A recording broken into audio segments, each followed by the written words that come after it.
Coordinate plane explained clearly. By the end of this video, you should be able to understand what the coordinate plane is, know the x-axis and the y-axis, understand ordered pairs, plot points correctly, understand what a quadrant is, and I'm going to help you avoid common mistakes. All right, let's get started. How do people know where points go? Today, we're going to make the coordinate plane easy. Section 1. What is the coordinate plane? The coordinate plane is a system mathematicians use to locate points. The horizontal line is called the x-axis. The vertical line, up and down, that's the line is called the y-axis. Where they cross, right here, where they cross, that's called the origin. The origin is 0, 0, because it hasn't gone left or right on the x-axis and it hasn't gone up or down on the y-axis. It's right where those two intersect. Section 2, ordered pairs. Let's take a look at 3, 4. Every point has an address called an ordered pair. Like, where would 3, 4 be on this coordinate plane? Now remember, the x coordinate always comes first. So in this case, the 3 is the x, because that comes first. Then the y coordinate always comes second, which is the 4. So you have to remember, you have to do the x first, going left and right. In this case, we're going to go right because it's positive. And then you do the y coordinate, which would be 4. And that's either up or down. And in this case, it's up because it's positive. I like to think, run before you climb. Move left or right first, and then move up or down. Section 3, positive versus negative. If x is positive, you move right. If x is negative, move left. If y is positive, move up. If y is negative, move down. Section 4, plotting a point. Let's plot 3, 4. Start at the origin, right here at 0, 0. We're going to move 3 units to the right because we do the x first.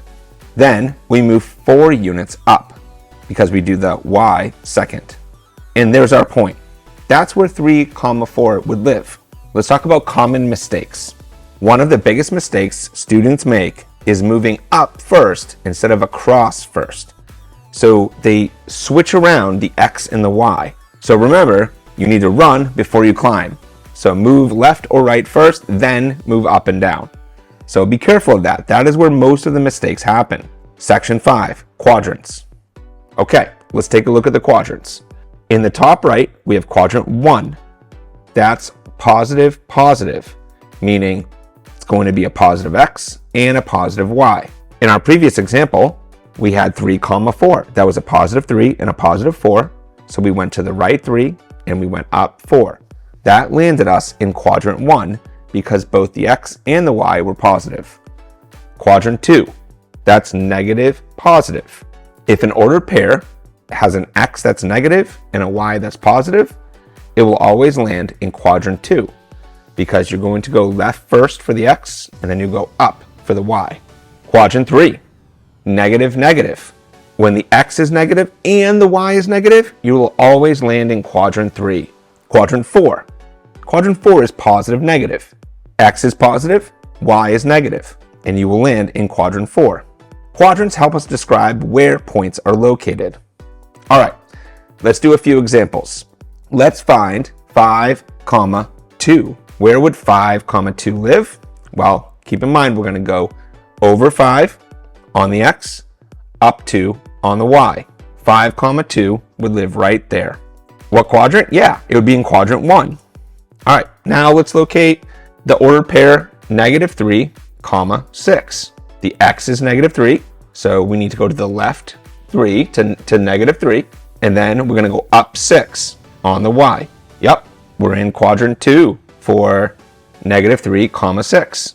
Okay, now let's do negative 5, 0. All right, this one's a little tricky because we have a 0 for one of our x's or y's. So negative 5 in the x means we're going to go to the left 5 spots, so to negative 5. Then because our y is 0, that means you're not going up or down. You're actually going to stay right on the x-axis and put your point right there.